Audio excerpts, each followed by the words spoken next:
அன்பு சகோதரமே, உயிர்த்த இயேசுவின் உன்னத நாமத்தில் உற்சாகமான வாழ்த்துக்கள்.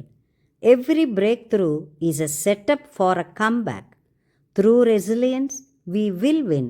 தேவ ஜனமே, நமது முற்பிதாக்களில் ஆபிரகாமுக்கு ஈசாக்கை பலியிட வந்த மோரியா மலை திருப்புமுனை.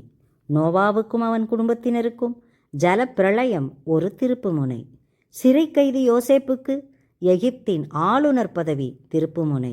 ஆதி அப்போஸ்தலர்களில் பவுலாகிய சவுலுக்கு தமஸ்குவுக்கு போகும் பாதை திருப்புமுனை. அன்பு சகோதரமே, நமது வாழ்விலும் திருப்புமுனைகள் உண்டு. கஷ்டங்கள், நஷ்டங்கள், தோல்விகள், அவமானங்கள், ஏமாற்றங்கள், மனச்சோர்வு, உடல் சோர்வு இவற்றை பார்த்து நாம் நமது எதிர்மறை எண்ணங்களை வளர்க்காமல் தடைக்கற்களை, வேண்டாம் என்று ஒதுக்கப்பட்ட கற்களை, பிறர் நம்மேல் எரிந்த ஏளனச் சொற்களாகிய கற்களை வெற்றியின் படிக்கற்களாக நாம் மாற்றலாம். மீள்தன்மை, ரெசிலியன்ஸ். நமது ஆண்டவர் கட்டுவோர் புறக்கணித்த கல்லாய் ஒதுக்கப்பட்டார். பிறகு மணவாட்டியாகிய தனது சபையின் கட்டிடத்திற்கே மூலைக்கல்லானார். நமது தேவனாகிய கர்த்தரை அடித்தளமாக கொண்டு நமது தடைக்கற்களை கருங்கற்களாய் கொண்டு வெற்றியின் கட்டிடத்தை நாம் கட்ட வேண்டும்.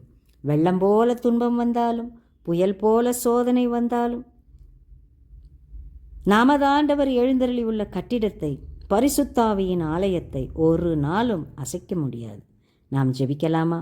அன்பு தேவனே, எங்கள் வாழ்க்கையின் தடைக்கற்களை கண்டு நாங்கள் கலங்காமல் உம்மையே அடித்தளமாய் கொண்ட கட்டிடமாய் நாங்கள் விளங்கச் செய்யுங்கப்பா. கிறிஸ்துவுக்குள் வாழும் எங்களுக்கு எப்பொழுதும் வெற்றி தருபவர் நீரே. உம்மையே நம்பியுள்ளோம். எங்களை ஆட்கொண்டு வழி நடத்தும். இயேசுவின் நாமத்தில் எங்களை தாழ்த்தி ஒப்பு கொடுக்கிறோம். ஜெபம் கேளும் ஜீவனுள்ள எங்கள் நல்ல பிதாவே. ஆமேன்.